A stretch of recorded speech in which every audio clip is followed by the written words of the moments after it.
Sinpo TV kembali hadir bersama saya Sri Dewi Andayani dalam Warta Parlemen selama sepekan.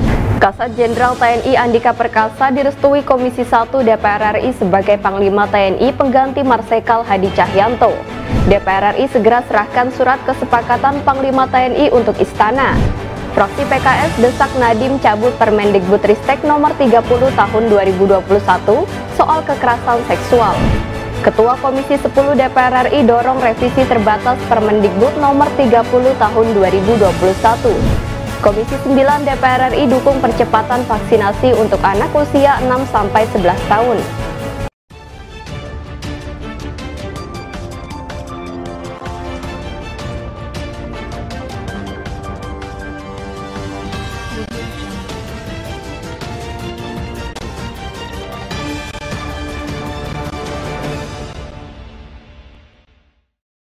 Ketua Komisi 1 DPR RI Mutia Hafid resmi menyetujui Jenderal TNI Andika Perkasa sebagai Panglima TNI yang baru.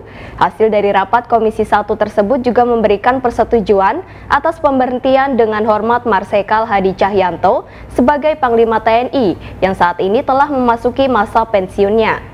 Kali ini Sinpo TV hadir dalam laporan utama terkait fit and proper test calon Panglima TNI. Seperti yang kita ketahui bahwa sebelumnya Ketua DPR RI Puan Maharani telah menerima surat Presiden terkait calon Panglima TNI yang diserahkan langsung oleh Menteri Sekretariat Negara Pratikno pada Rabu 3 November 2021.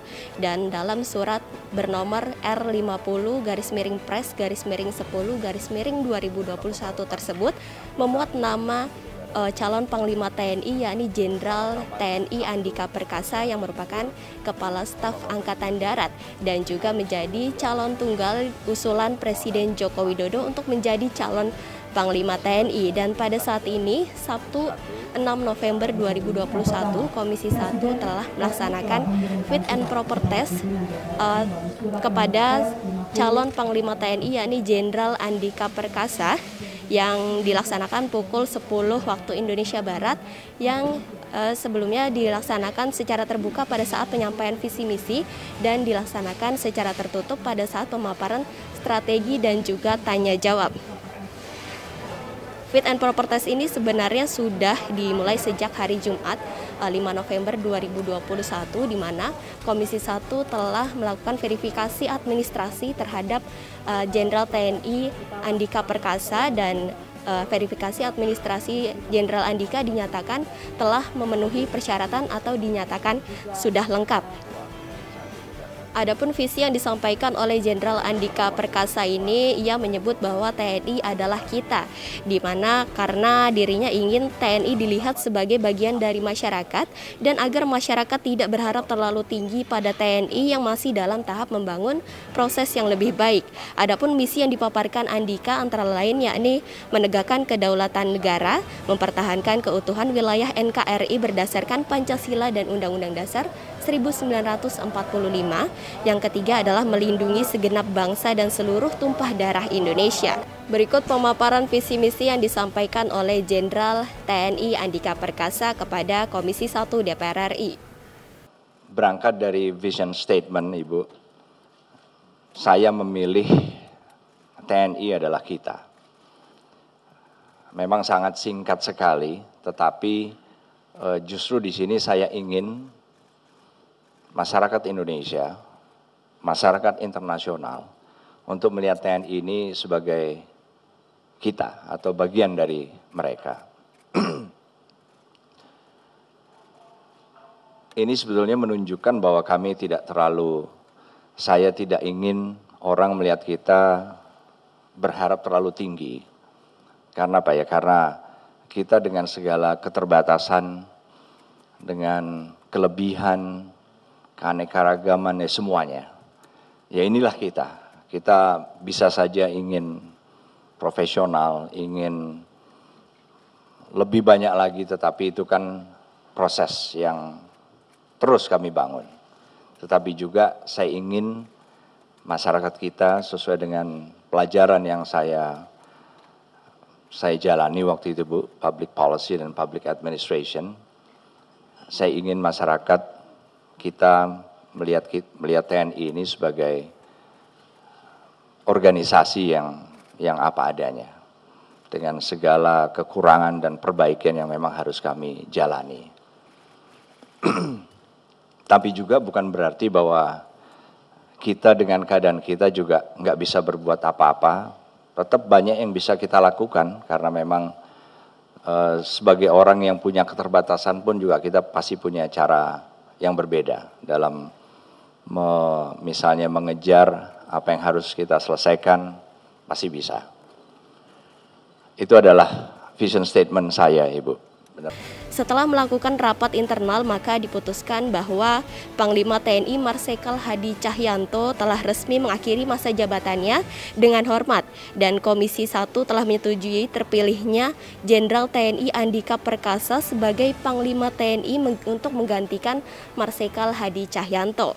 Jenderal TNI Andika Perkasa SEMA MSc sebagai Panglima TNI.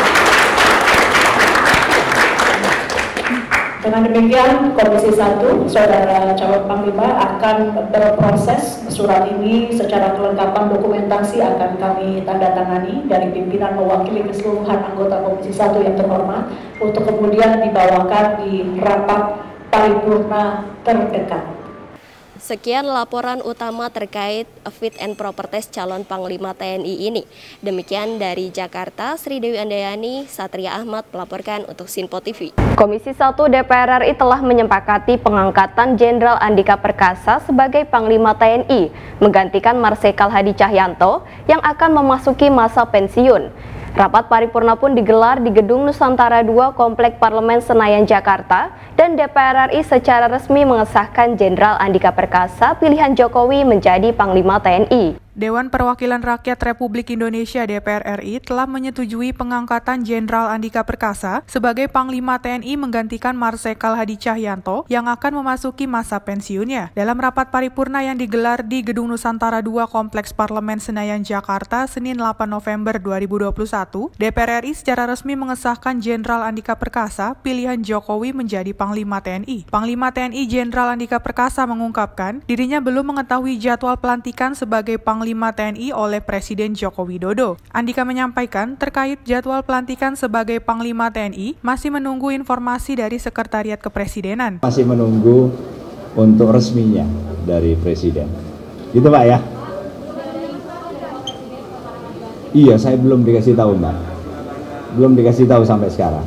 Andika juga masih belum berkomentar banyak soal nama yang akan menggantikan kepemimpinan di Matra Tentara Nasional Indonesia TNI Angkatan Darat. Ia akan menjawab pertanyaan soal Kasat setelah resmi dilantik menjadi Panglima TNI karena menurutnya itu bukan kewenangan dirinya berbicara soal harapan Kasat yang baru. Andika menambahkan, pemilihan Kasat merupakan kewenangan dari Presiden Joko Widodo. Resmi sekarang kan belum ini. Jangan sampai saya nanti GR gitu Mbak. Ya. Pak.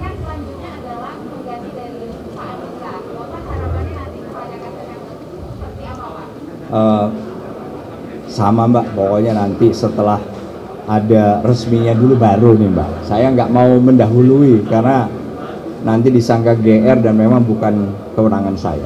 Ya, terima kasih Bapak Ibu semuanya. Dari Jakarta, Jihan Nabila, Dava Rizkiano melaporkan untuk Sinpo TV. Wakil Ketua DPR RI Sufmi Dasko Ahmad memastikan pihaknya tidak akan berlama-lama untuk mengirimkan surat hasil uji kelayakan dan kepatutan calon Panglima TNI Jenderal Andika Perkasa kepada Presiden Joko Widodo. Wakil Ketua DPR RI Sufmi Dasko Ahmad memastikan pihaknya tidak akan berlama-lama untuk mengirimkan surat hasil uji kelayakan dan kepatutan calon Panglima TNI Jenderal Andika Perkasa kepada Presiden Joko Widodo. Hal tersebut ia sampaikan saat menanggapi pertanyaan wartawan mengenai surat hasil penetapan Panglima TNI untuk Presiden. Dasko mengatakan keputusan hasil paripurna tersebut segera diproses oleh Setjen DPR RI untuk nantinya dikirimkan kepada Presiden Joko Widodo melalui Kementerian Sekretariat Negara. Sebelumnya, DPR telah menyepakati hasil uji kelayakan dan kepatutan atau fit and proper test Jenderal Andika Perkasa menjadi Panglima TNI pada Senin 8 November 2021. Kini Jenderal TNI Andika Perkasa pun tinggal menunggu proses pelantikan yang akan dilakukan oleh Presiden Joko Widodo setelah nantinya Presiden menerima surat dari DPR RI. Ya, biasanya kalau sudah paripurna itu akan kemudian hasil penetapan akan dikirimkan oleh DPR RI ke Presiden melalui Sekretariat Negara dan tentunya melalui Sekjen DPR.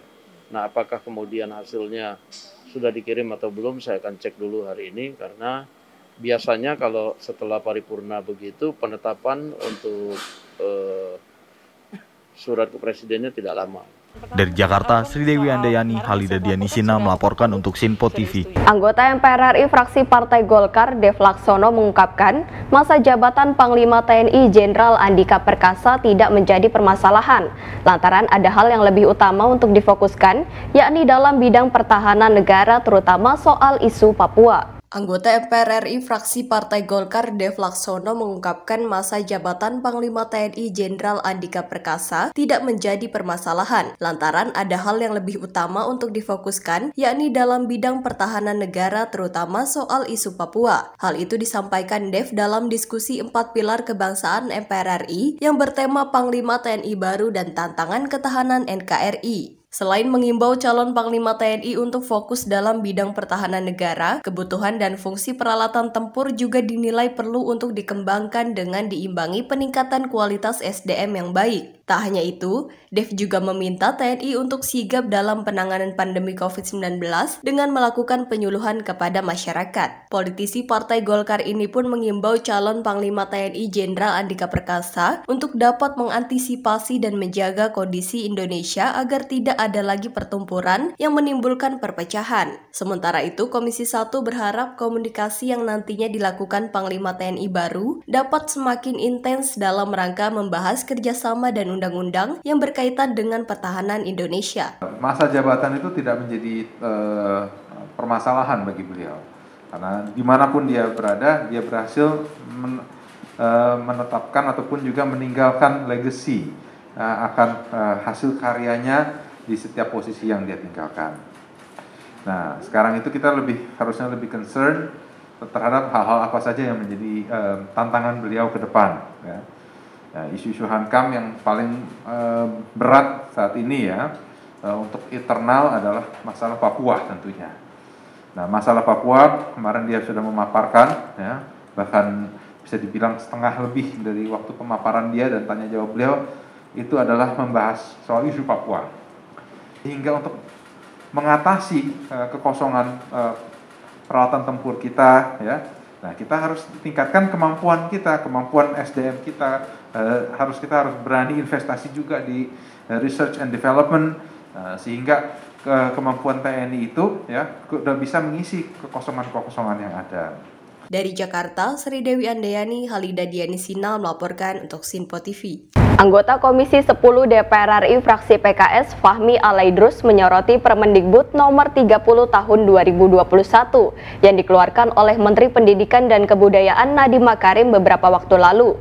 Fahmi mengatakan selain pentingnya mempertahankan kedaulatan dan keutuhan negara dari berbagai ancaman, yakni penting juga untuk ketahanan moral serta peradaban bangsa. Anggota Komisi 10 DPR RI fraksi Partai Keadilan Sejahtera PKS Fahmi Alaidrus menyoroti Permendikbud nomor 30 tahun 2021 yang dikeluarkan oleh Menteri Pendidikan dan Kebudayaan Nadiem Makarim beberapa waktu lalu. Fahmi mengatakan, selain pentingnya mempertahankan kedaulatan dan keutuhan negara dari berbagai ancaman, yakni pentingnya ketahanan moral serta peradaban bangsa. Fahmi menyebut, terbitnya Permendikbud ini menimbulkan keresahan, kegelisahan, dan kegaduhan dalam masyarakat. Anggota fraksi PKS ini menjelaskan, peraturan tersebut berlaku jika timbulnya korban akibat paksaan atau kegiatan seksual yang tidak disetujui korban. Ia menambahkan, peraturan yang dibuat dapat dinilai mengabaikan nilai-nilai agama, nilai Pancasila, serta nilai luhur adat dan budaya. Terbitnya permen ini menimbulkan keresahan, kegelisahan, dan kegaduhan di kalangan masyarakat. Sejumlah ormas, Majelis Diktilitbang PP Muhammadiyah, Universitas NU Yogyakarta, Aliansi Indonesia Cinta Keluarga, Persaudaraan Muslimah Indonesia, Aliansi Penyelenggara Perguruan Tinggi se-Indonesia, para dosen dan akademisi di berbagai kampus mempertanyakan keberadaan peraturan Mendikbud Ristek ini. Mengapa? Saya yakin maksud dan tujuan dari peraturan menteri ini ingin menghilangkan kekerasan seksual di dunia kampus. Namun sayangnya peraturan ini sama sekali tidak menjangkau atau menyentuh persoalan pelanggaran susila atau asusila yang sangat mungkin terjadi di lingkungan perguruan tinggi, termasuk praktek perzinahan dan hubungan seksual sesama jenis. Sebab itu, Permendikbudristek nomor 30 2021 ini harus dicabut dan segera direvisi dan dilengkapi. Permendikbud ini harus sejalan dengan pasal 31 Undang-Undang Dasar 1945 yang menugaskan pemerintah untuk mengusahakan dan menyelenggarakan satu sistem pendidikan nasional yang meningkatkan keimanan dan ketakwaan serta akhlak mulia dalam rangka mencerdaskan kehidupan bangsa. Dari Jakarta, Jihan Nabila, Dava Rizkiano melaporkan untuk Sinpo TV. Mendukung adanya Permendikbud nomor 30 tahun 2021 tentang pencegahan dan penanganan kekerasan seksual di lingkungan perguruan tinggi, Ketua Komisi 10 DPR RI Syaiful Huda tetap mendesak agar Mendikbudristek Nadiem Makarim dapat melakukan revisi terbatas dari sebagian substansi Permendikbud nomor 30 tahun 2021 tersebut. Meski mendukung adanya Permendikbud nomor 30 tahun 2021 tentang pencegahan dan penanganan kekerasan seksual di lingkungan perguruan tinggi, Ketua Komisi 10 DPR RI Syaiful Huda tetap mendesak agar Mendikbudristek Nadiem Makarim dapat melakukan revisi terbatas sebagian substansi dari Permendikbud nomor 30 tahun 2021 tersebut. Dukungan tersebut diberikan lantaran anggota DPR fraksi PKB ini menilai tingkat kekerasan seksual yang menimpa para mahasiswa terus meningkat dari tahun ke tahun. Di balik dukungan yang diberikan Syaiful Huda, ia pun meminta Permendikbud tersebut tetap dilakukan revisi terbatas dengan melihat upaya pencegahan dari banyaknya korban kekerasan seksual. Menurutnya, Permendikbud nomor 30 tahun 2021 ini selain definisi kekerasan yang memicu banyak polemik, juga terdapat aturan pencegahan kekerasan seksual, serta adapun aturan tentang sanksi bagi pelaku kekerasan seksual. Karena polemik dan makin banyaknya potensi akan terjadinya multitafsir terhadap Permendikbud, terutama klaster definisi kekerasan seksual. Saya pada posisi meminta untuk direvisi terbatas. Jadi sikap saya ini kira-kira berdiri pada posisi saya setuju Permen itu, tapi bahwa harus ada perbaikan sedikit dari klaster definisi terkait dengan tindak kekerasan seksual. Dari Jakarta, Sri Dewi Andayani, Halida Dianisina melaporkan untuk Sinpo TV. Wakil Ketua DPR RI Sufmi Dasko Ahmad membenarkan bahwa pembahasan rancangan Undang-Undang Perlindungan Data Pribadi antara Komisi 1 dan pemerintah kini hampir mencapai titik terang. Dirinya pun mengatakan pembahasan rancangan Undang-Undang PDP ini akan ditargetkan selesai dalam satu masa persidangan DPR RI tahun 2021-2022. Wakil Ketua DPR RI Sufmi Dasko Ahmad membenarkan bahwa pembahasan rancangan Undang-Undang Perlindungan Data Pribadi atau RUU PDP antara Komisi 1 dan pemerintah kini hampir mencapai titik terang. Dirinya pun mengatakan pembahasan rancangan Undang-Undang PDP ini akan ditargetkan selesai dalam satu masa persidangan DPR RI tahun 2021-2022. Dalam pembahasan rancangan Undang-Undang PDP ini, Dasko mengakui terdapat dinamika antara pemerintah dan Komisi 1 dalam tahap menuju finalisasi. Namun dirinya meyakini ada maksud baik dari dinamika dalam pembahasan RUU PDP itu, yakni bertujuan agar menghasilkan kesepakatan yang saat ini sudah menemui titik terang. Politisi Partai Gerindra ini menuturkan kabar baik ini nantinya diharapkan dapat menghasilkan satu undang-undang yang sudah dinantikan banyak pihak dan tentunya dapat berguna bagi bangsa dan negara. Sebelumnya, isu yang belum mencapai titik terang adalah soal kedudukan lembaga otoritas pengawas perlindungan data pribadi. Saat DPR ingin lembaga tersebut berdiri secara independen, pemerintah justru ingin agar lembaga itu berada di bawah naungan Kemenkominfo. Lebih lanjut, hingga saat ini Dasko masih enggan membeberkan apa hasil kesepakatan tersebut. Ia pun meminta agar publik dapat menunggu informasi kelanjutan RUU PDP ini langsung dari kedua belah pihak antara Komisi 1 dan pemerintah. Alhamdulillah setelah beberapa lama ditunggu-tunggu oleh semua pihak.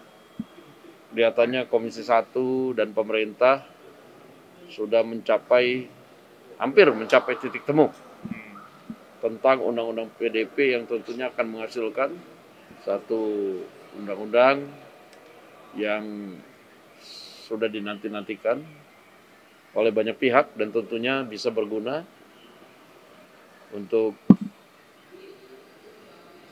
rakyat dan negara kita. Dan kami mendengar bahwa teman-teman menargetkan dalam satu masa sidang ini akan diselesaikan. Ya, jadi memang ada dinamika dan sudah ada kesepakatan. Kesepakatannya itu juga sedang digodok menuju finalisasi. Kita tunggu saja karena kalau saya sampaikan belum final, itu nanti merupakan informasi yang bisa menyesatkan masyarakat. Oleh karena itu marilah kita tunggu saja finalnya seperti apa, dan saya yakin bahwa kedua belah pihak memang mempunyai maksud yang sama-sama baik dalam undang-undang ini. Masih ada jadwal rapat-rapat konsultasi baik dengan pihak pemerintah maupun nanti dengan pimpinan DPR sebelum kemudian itu diambil dalam keputusan tingkat 1 antara Komisi 1 dan pemerintah. Dari Jakarta, Sri Dewi Andayani, Halida Dianisina melaporkan untuk Sinpo TV. Wakil Ketua Komisi 9 DPR RI Melkiades Lakalena menyampaikan, Komisi 9 mendukung program vaksinasi untuk anak usia 6 hingga 11 tahun. Vaksin tersebut diantaranya dengan menggunakan jenis vaksin Sinovac, vaksin Sinopharm, serta vaksin Pfizer. Wakil Ketua Komisi 9 DPR RI Melkiades Lakalena menyampaikan, Komisi 9 mendukung program vaksinasi untuk anak usia 6 hingga 11 tahun dengan menggunakan jenis vaksin Sinovac, Sinopharm, serta Pfizer.